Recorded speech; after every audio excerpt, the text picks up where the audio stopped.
स्वागत है दोस्तों आपके अपने चैनल सौरभ की पढ़ाई में। तो दोस्तों आज हम क्लास 10th में अध्याय 3 प्रश्नावली 3.1 का पहला सवाल हल करने जा रहे हैं। तो कृपया वीडियो को ध्यान से देखिएगा और यदि वीडियो अच्छा लगे तो वीडियो को लाइक और यदि चैनल में नए हैं तो चैनल को सब्सक्राइब कर लीजिएगा। तो चलिए स्टार्ट करते हैं। दोस्तों हमारा सवाल कहता है कि आफ़ताब अपनी पुत्री से कहता है कि 7 वर्ष पूर्व मैं तुमसे 7 गुनी आयु का था। 7 वर्ष पूर्व मैं तुमसे 7 गुनी आयु का था। ये पहला शर्त है। अब से 3 वर्ष बाद मैं तुमसे केवल 3 गुनी आयु का रह जाऊंगा। ये हमारा सवाल है, ठीक है। तो प्रश्न कहता है क्या यह मनोरंजक है? हाँ, मनोरंजक है। तो इसको बीजगणित और ग्राफी विधि से समझाना है, ठीक है ना। तो चलिए इसको पहले हम बीजगणित के रूप में व्यक्त करते हैं, फिर इसको ग्राफी विधि से हल करेंगे। तो ध्यान से देखिएगा, आसान है, ठीक है ना। तो चलिए स्टार्ट करते हैं। तो दोस्तों इसमें आफ़ताब और उसके पुत्र की आयु हमें पता नहीं है। तो इसके लिए हम क्या करेंगे, लिखेंगे माना आफ़ताब की आयु जो है x वर्ष और उसकी पुत्री की आयु y वर्ष। तो चलिए माना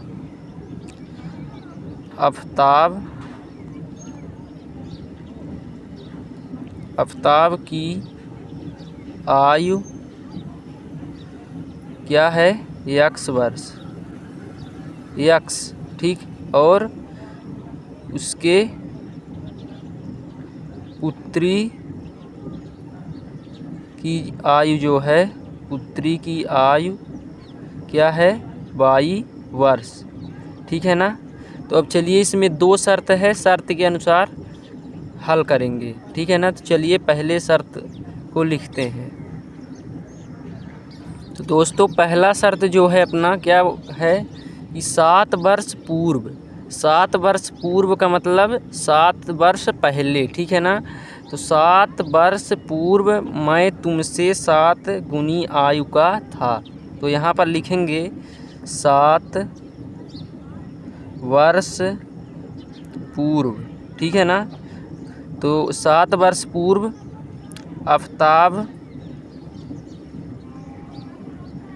की आयु क्या थी, देखिए आफ़ताब की आयु x माइनस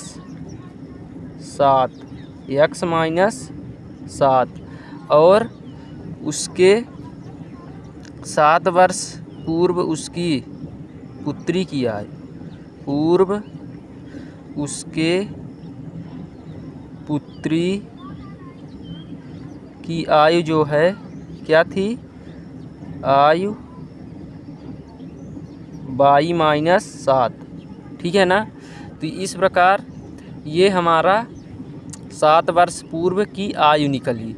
अब प्रश्न जो कहता है उस पर ध्यान देते हैं। तो दोस्तों इसमें क्या है, आफ़ताब कहता है कि 7 वर्ष पूर्व मैं तुमसे 7 गुनी आयु का रह जाऊंगा। तो 7 वर्ष पूर्व, तो यहाँ पर देखिए 7 वर्ष पूर्व क्या, आफ़ताब किससे 7 गुनी आयु रह जाएगा, अपनी पुत्री से कहता है कि 7 वर्ष पूर्व मैं तुमसे 7 गुनी आयु का रह जाऊंगा। तो पुत्री की आयु है y - 7, तो इसके कितने गुनी, 7 गुनी। तो चलिए अब इसको हल कर लेते हैं समीकरण के रूप में। x - 7 = 7 का गुणा y में तो 7y, इस 7 का गुणा 7 में तो प्लस माइनस 7 × 7 = 49, ठीक है।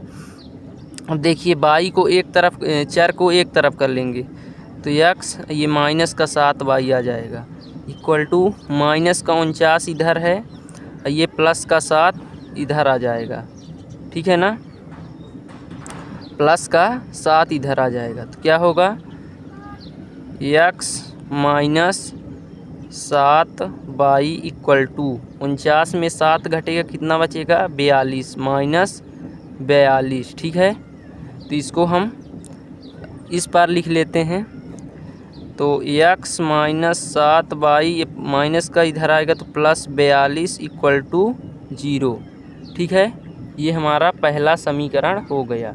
गणितीय रूप में सवाल बोला है करने के लिए, तो इसको हम बीजगणित रूप में पहला समीकरण मिल गया। अब चलिए दूसरे शर्त के अनुसार क्या कहता है उसको भी देखते हैं। तो हमारा दूसरा शर्त क्या है, आफ्ताब कहता है कि 3 वर्ष बाद मैं तुमसे 3 गुनी आयु का रह जाऊंगा। ठीक है ना, तो 3 वर्ष बाद आफ्ताब की आयु x + 3 हो गई और उसके पुत्री की आयु 3 वर्ष बाद y + 3 हो गई।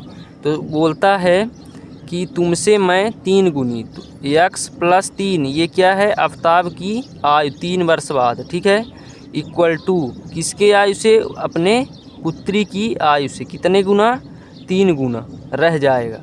ठीक है, तो इस प्रकार ये हमारा क्या आ गया, समीकरण। अब इसको हल कर लेते हैं बीजगणित रूप में। तो x + 3 है तो x + 3 रहेगा, 3 का गुणा y में 3y, इसका 3 में 3 त्रिकाई 9, तो चर को एक तरफ कर लेते हैं x, और ये -3y इधर आ जाएगा, और ये प्लस का 9 है पहले से ही, ये प्लस का 3 इधर आएगा, माइनस का 3, तो x - 3y = 9 में 3 घटा 6 बचा। ठीक है ना, तो यहाँ x - 3y इसको भी इधर ले लेते हैं, तो -6 = 0, समीकरण नंबर 2। तो ये हमारा क्या निकल गया, बीजगणितीय रूप। ठीक है ना, अब इसको क्या करेंगे, ग्राफी विधि में इसको दर्शाएंगे ग्राफ के रूप में। तो चलिए उसको भी देखते हैं, ध्यान से समझिएगा। ठीक है ना,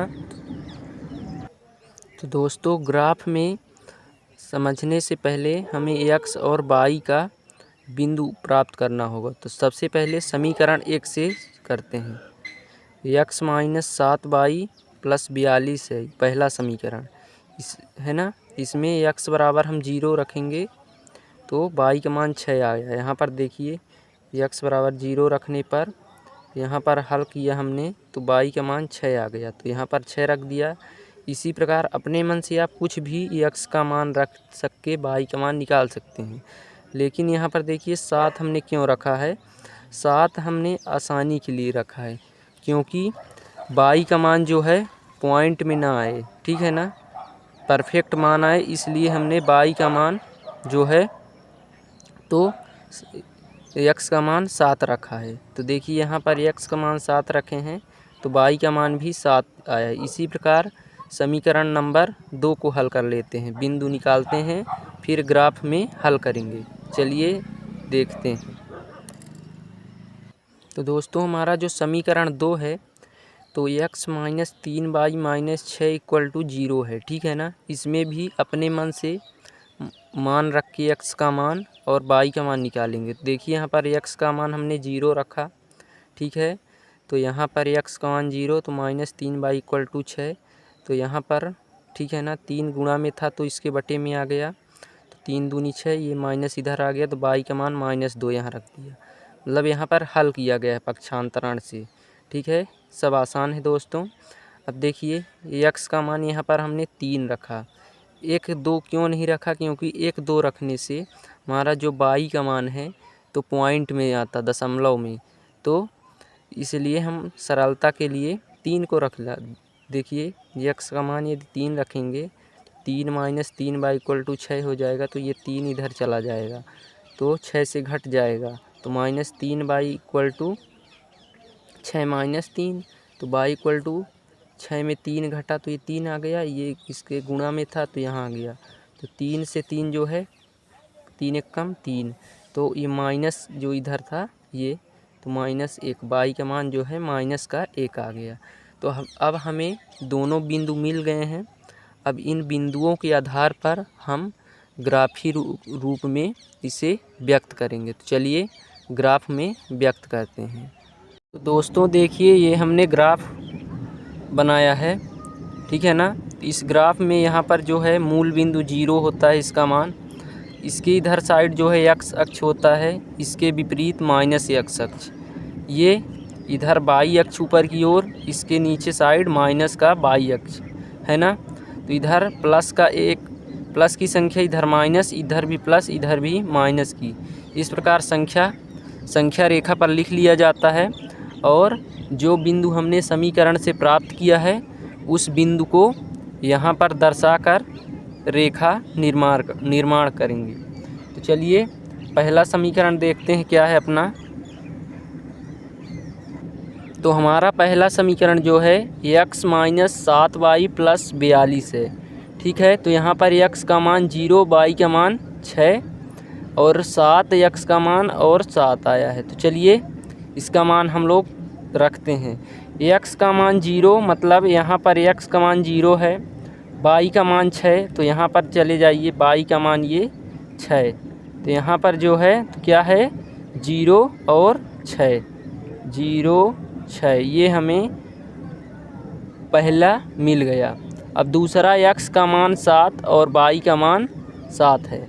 तो देखिए x का मान इधर चलते हैं, इधर x है 1 2 3 4 5 6 7, इधर x का मान क्या है 7 है। और y की ओर चलते हैं, y की ओर देखिए यहाँ पर 1 2 3 4 5 6 7, ऊपर की ओर जो है y का मान 7 मिल रहा है।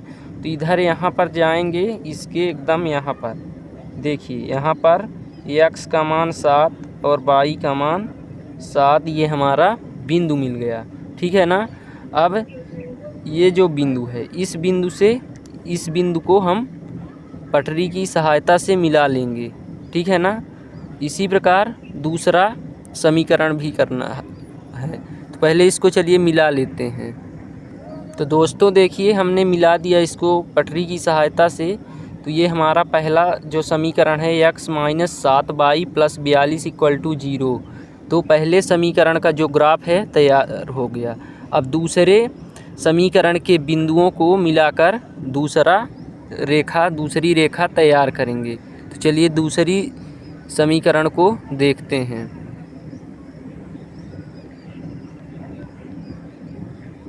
दूसरा समीकरण जो है तो दूसरा अपना है x का मान 0, y का मान -2। ठीक है, तो x का मान 0 देखिए, ये x का मान यहाँ पर 0 है। y का मान -2, तो यहाँ पर -1 -2, यहाँ पर जो है तो 0 -2, ये हमारा पहला बिंदु मिल गया। ठीक है। अब देखिए दूसरा बिंदु क्या है रहा है, x का मान 3, y का मान -1, तो x का मान 3 मतलब प्लस की ओर, तो 1 2 3, ये x का मान 3 मिला। y का मान -1, तो y का मान -1 नीचे की ओर, तो क्या मिला 3 और -1। इसको भी हम स्केल की सहायता से मिलाते हैं। ठीक है, तो चलिए इसको भी मिला लेते हैं। तो देखिए ये दूसरा भी हमने स्केल की सहायता से इसको मिला लिया। जो दूसरा समीकरण है x माइनस 3y माइनस 6 इक्वल टू 0। तो दोस्तों इसी प्रकार से सवाल हल करना है, सवाल आसान है। तो यदि वीडियो अच्छा लगा हो तो वीडियो को लाइक कर दीजिए और चैनल में नए हैं तो चैनल को सब्सक्राइब कर दीजिए। धन्यवाद।